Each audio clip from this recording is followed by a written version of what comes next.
Everyone, चलिए देखते हैं आज आपके पर्सन की करंट फीलिंग्स क्या है। डिवाइन प्लीज गाइड मेरे व्यूअर्स के पार्टनर्स की करंट फीलिंग्स क्या है। डिवाइन प्लीज गाइड मेरे व्यूअर्स के पार्टनर्स की करंट फीलिंग्स क्या है।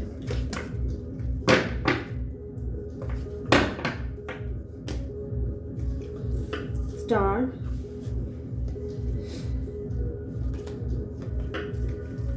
Chariot,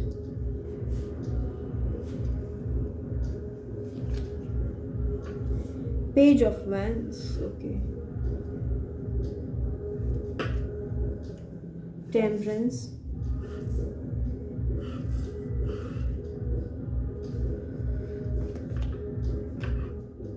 Ten of Pentacles, Queen of Pentacles, The Lovers, wow, The Hermit, okay. Bottom of the deck है फोर ऑफ सोर्ड्स। चलिए देखते हैं कुछ डेट्स जो आपके लिए इंपॉर्टेंट है। 4/22, 13, 31, 9, 18, 27, 6, 15, 24, 10, 1, 19, 28, 14, 5, 23, 7, 16, 25, 17, 8, 26। ये कुछ डेट्स आपके लिए इंपॉर्टेंट है। कुछ मंथ्स जो इंपॉर्टेंट है, अप्रैल, जून, जुलाई, सितंबर, अक्टूबर। ये कुछ डेट्स, कुछ मंथ्स आपके लिए इंपॉर्टेंट हो सकते हैं। आपसे रेजोनेट कर सकते हैं, उनसे रेजोनेट कर सकते हैं, ओके। तो चलिए देखते हैं इनके मन में क्या है। सबसे पहले तो हम बताएं कि ये आपको एक स्टार के जैसे देखते हैं, ठीक है। जैसे कोई स्टार होता है ना, हमारी नज़रों में एक स्टार की बहुत वैल्यू होती है। तो अब इनको आपके वैल्यू की समझ में आ गई है। आप इनके नज़र में एक स्टार के जैसे हैं। जैसे होता है ना, किसी को मन करता है कि अगर उस स्टार को हम पाएंगे तो हमें कितनी खुशी होगी। जैसे हम तारे को देखते हैं नीचे से, बस उसको पाने की चाहत रखते हैं। हमें समझ भी नहीं आता कि ये तारा हमें कभी मिलेगा भी या नहीं, बट फिर भी हम उसको बहुत एडमायर करते हैं। चमकता हुआ तारा, आप इनके लिए बिल्कुल ऐसे ही हो, एक स्टार। आपकी ड्रेसिंग सेंस, आपकी पर्सनालिटी, आपकी बातें, सब कुछ इनको बहुत पसंद है। आपका एटीट्यूड भी इनको बहुत पसंद है। तो आप इनके नज़र में बिल्कुल स्टार हो, ठीक है। इनको अब धीरे धीरे इनकी स्पिरिचुअल जर्नी शुरू हो रही है। स्पिरिचुअल जर्नी का मतलब क्या है? स्पिरिचुअल जर्नी यानी खुद की खोज, अपने आप की तलाश, इसे ही स्पिरिचुअल जर्नी कहते हैं बेसिक्स में। तो इनको बहुत कुछ समझ में आ रहा है। इनकी नॉलेज जो है बहुत ज़्यादा इंक्रीज हो रही है, ठीक है। बहुत ज़्यादा इनकी जो नॉलेज है वो इंक्रीज हो रही है। पास्ट की गलतियां इनको अब रियलाइज हो रही है। जो गलती ये पास्ट में की है या जो भी की है, इनको अब समझ आ रहा है इन्होंने क्या गलतियां की है।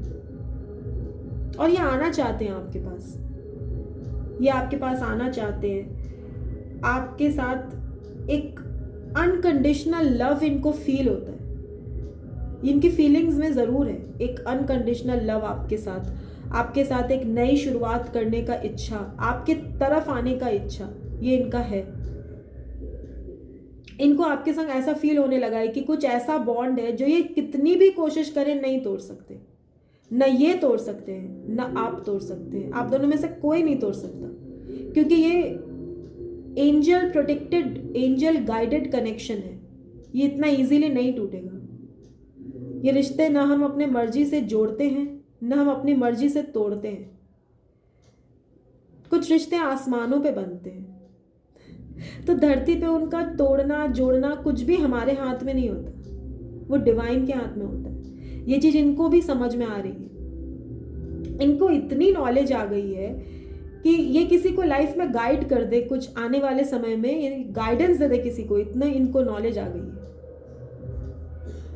ये जितने भी आप लोगों के बीच डिफरेंसेस हो, एज का डिफरेंस हो, कास्ट का डिफरेंस हो, रिलीजन का डिफरेंस हो, फैमिली माने या ना माने, जो भी हो, ये फिर भी आपको साथ लेके चलना चाहते हैं। जिंदगी के इस सफर में ये आपके साथ आगे बढ़ना चाहते हैं, क्योंकि आपके संग जो बॉन्ड है वो कभी नहीं टूट सकता। इनको अब ऐसा एहसास हो रहा है, ये आपके लिए बहुत ज़्यादा पैशनेट है और आप इनके लिए किसी ना किसी तरीके से लकी भी होंगे। मतलब इनको ऐसा लगता है कि जैसे आप इनका गुड लक हो, आपके लिए ये पैशनेट भी हैं और आपको अपने लिए बहुत लकी भी मानते हैं। इनको लगता है कि आपके संग अगर लाइफ आगे बीतती तो सब कुछ एकदम बैलेंस में होता। इनकी लाइफ में हैप्पीनेस भी होगा, मतलब फैमिली हैप्पीनेस भी होगा, करियर भी अच्छा होगा, अबंडेंस भी अच्छा होगा, सब अच्छा होगा जब ये आपके साथ जुड़ जाएंगे। और ऐसा ही है, ऐसा ही होगा, क्योंकि जब दो लोगों की किस्मत जुड़ी होती है ना तो दोनों का भाग्य उदय होता है जब दोनों साथ आते हैं। उसके पहले नॉर्मल लाइफ रहती है, ऐसा कुछ खास नहीं रहता। जब दोनों जुड़ जाते हैं तभी उनकी ज़िंदगी का उदय होता है और वो सबके लिए अच्छा कुछ कर पाते हैं। उनको लाइफ में एक पर्पस मिलता है, वो तब होता है जब दोनों साथ जुड़ते हैं। और ये इनको समझ में आ गया है। ये आपको ऐसे देखते हैं जैसे एक ऐसा इंसान जो एकदम बैलेंस में रहता हो। देखिए टेम्परेंस का कार्ड है, एकदम आपको दिख रहा है, मैं दिखा देती हूँ। टेम्परेंस, ये आपको ऐसे देखते हैं जैसे कोई ऐसा इंसान जो एकदम बैलेंस्ड हो, जिसको कहाँ पे लॉजिक यूज करना है पता हो, कहाँ पे इमोशंस यूज करने हैं पता हो। लॉजिकल इमोशनल बैलेंस बहुत अच्छा है आपका, ऐसा इनको लगता है। और ये आप ही के संग सारी खुशियां देखते हैं, सारी खुशियां। आप देख रहे हो नंबर 10 का कार्ड है यहाँ पे, अबंडेंस, 10 ऑफ पेंटिकल्स। आप देखो इसमें कौन कौन है, आप देखो फैमिली भी है, पैसे भी है, पेट्स भी हैं, बच्चे भी हैं, बुजुर्ग भी हैं, सब है इस कार्ड में। ये कार्ड सब कुछ है। ये कार्ड पैसे के लिए भी है, family, fulfilment, love, everything, abundance. ये आप ही के संग अपनी खुशियां देखते हैं। इनको लगता है आप इनके लाइफ में आने ना, इनकी लाइफ कंप्लीट हो जाएगी, फिर जिंदगी से कुछ गिला शिकवा नहीं रहेगा, ये नहीं मिला, वो नहीं मिला, वो नहीं मिला। फिर इनके मन में कुछ डाउट्स नहीं रहेंगे, फिर ये खुश हो जाएंगे। वो होती है ना एक ऐसी विश, आप इनकी विश फुलफिलमेंट बन गए हो। एक ऐसे विश जो पूरी हो जाए तो फिर दूसरा कोई विश उसके सामने फीका पड़ जाता है। ऐसे कुछ साइंस जो यहाँ इंपॉर्टेंट है मैं बता दूं, Aquarius, Virgo, Gemini, cancer and Sagittarius. और जो साइंस यहाँ पे आए हैं वो वैसे तो यहाँ पे वर्गो, टॉरस, कैप्रिकॉर्न, एरीज, लियो, सजिटेरियस, लिब्रा, जेमिनाई, एक्वेरियस, ये साइंस यहाँ पे अवेलेबल है। ठीक है, लेकिन आप साइंस से मत जाया करिए क्योंकि ये फीलिंग्स की रीडिंग है, तो इसमें साइंस का बहुत ज़्यादा इंपॉर्टेंस नहीं रहता है। लेकिन फिर भी अगर आप चाहें तो मैं इसीलिए बता देती हूँ, क्योंकि किसी किसी का मन रहता है कि मैं बताऊँ, तो मैं इसीलिए बताती हूँ। ठीक है, ये आना चाहते हैं आपकी तरफ, सारे प्रॉब्लम्स को साथ लेके चलेंगे, आपको भी साथ लेके चलेंगे, क्योंकि प्रॉब्लम्स कभी ख़त्म नहीं होती। अगर आप वेट करते रहोगे ना कि ये प्रॉब्लम ख़त्म हो जाए तब आगे बढ़ेंगे, वो प्रॉब्लम ख़त्म हो जाए तब आगे बढ़ेंगे, फलाना हो जाए तब आगे बढ़े, तो ज़िंदगी भर आप वेट ही करते रह जाओगे, कभी आगे नहीं बढ़ोगे। अब इनको समझ में आ रहा है कि इनको स्टेप्स लेने चाहिए। ठीक है, लेकिन इनको कभी कभी बहुत डाउट भी होता है कि पता नहीं कैसे क्या होगा, पता नहीं। लेकिन ये आपको बहुत ही मदरली, बहुत ही फेमिनाइन एनर्जी में, बहुत ही नर्चरिंग एंड केयरिंग एनर्जी में आपको देखते हैं। ये आपको बहुत हाई रिगार्ड्स में देखते हैं। इनके नज़र में आपकी बहुत रिस्पेक्ट है। मुझे पता नहीं पास्ट में इन्होंने आपको कैसे ट्रीट किया है, क्या रिस्पेक्ट दिया है, हमेशा मतलब साइड में रखा है या फिर उतना इम्पोर्टेंस आपको नहीं दिया है। अगर इन्होंने, तो अब इनको आपके इम्पोर्टेंस का रियलाइजेशन अच्छे से हो गया है। आज आप इनकी नज़र में एक स्टार के जैसे हो। जिनको कभी इन्होंने इग्नोर किया था, जिनको कभी इन्होंने इम्पोर्टेंस नहीं दी, या इस रिश्ते को नाम देने से ये घबरा गए, डर गए, समाज से लड़ नहीं सके, अपने कैरियर, फैमिली, कोई अदर सिचुएशन को इम्पोर्टेंस देके ये निकल लिए, आज इनको समझ में आ रहा है। वक्त सबको रियलाइज करा देता है। वक्त किसी को नहीं छोड़ता, क्योंकि वक्त पता है सबका होता है। वक्त किसी एक का हमेशा नहीं हो सकता। तो अब वक्त आपके तरफ है। अब इनको आपकी इम्पोर्टेंस का कदर अच्छे से हो गया है। अब देखिए ये खुद जानते हैं कि ये ज़्यादा कुछ कर के पता नहीं क्या कर पाएंगे, नहीं कर पाएंगे। ये डिवाइन से आपको मांगते हैं और इन्होंने इस रिश्ते को अब सरेंडर कर दिया है।